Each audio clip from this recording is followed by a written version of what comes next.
Hey everybody, hope you're doing amazing. Tomorrow night is Rosh Hashanah. I wanted to share with you some ideas and tips that we could perhaps DIY Rosh Hashanah, do it yourself Rosh Hashanah, bring Rosh Hashanah into our homes. Some of us are quarantined, some of the synagogues are closed. We're in different situations, but I want us all to be able to tap into the awesomeness of this day. So here's 10 ideas to help us do that. So number one, before we start, what is the foundational idea of Rosh Hashanah? So there's a parable told about a king who makes an announcement in the kingdom. Anyone who needs anything, come and I'll give it to you. And the first guy online says, King, I need a new car. And the second one says, I need a new house. And the third one says, I need surgery. And the fourth one says, I'd like to get married, right? And each person has their need. And then finally, a very, very wise person comes up and says, King, I want you. And guess what? When you have the king, you have everything. And that is the mission on Rosh Hashanah. We coronate the king. We make God our king. We bring God into our life and we sort of let go and let God. And by doing that, we get everything. Because when we attach ourselves to the supernatural, we're not bound by the natural world. Now, it doesn't mean nothing bad, that we will perceive things that might be, we think are bad, but we know that when we're attached to the supernatural, we're not bound by nature. So the mission statement on Rosh Hashanah is to coronate the king. We're going to talk about 10 different things, how to do that. Okay? So number one is get dressed. Look good. It's to honor the day. Number two is have a festive meal. Enjoy your family. Have a festive meal together. And it's an interesting thing. A day of judgment, you would think you should be nervous, you should be pacing, you should be sweating. It's a day of judgment. We're being judged for the whole year. The answer is because there's nothing to worry about.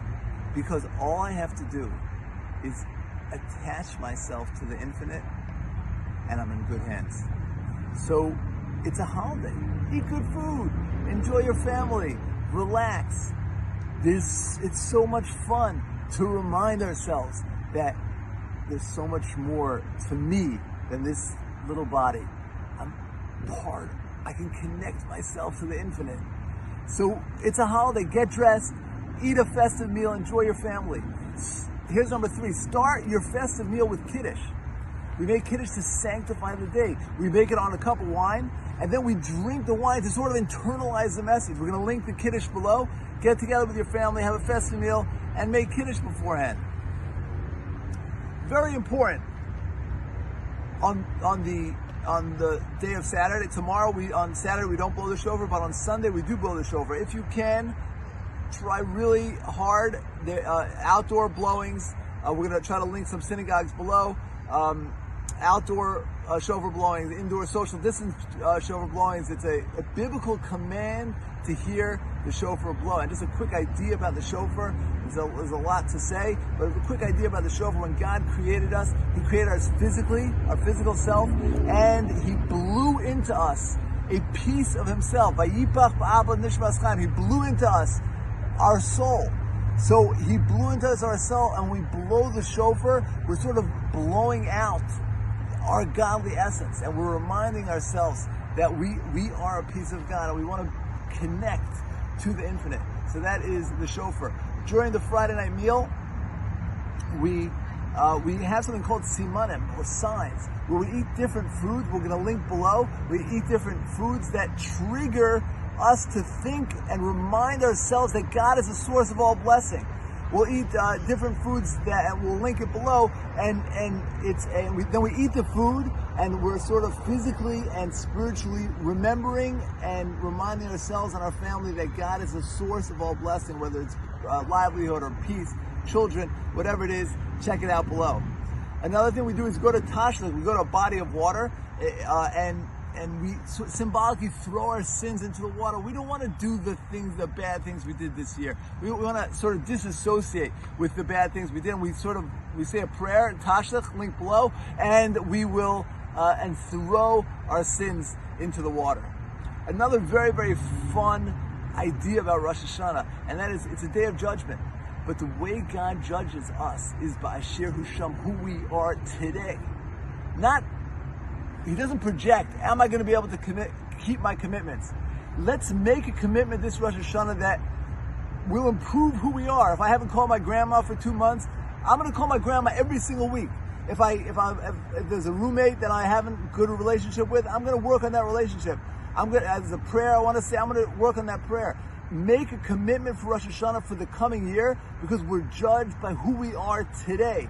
And God says, oh, look, this person wants to be good.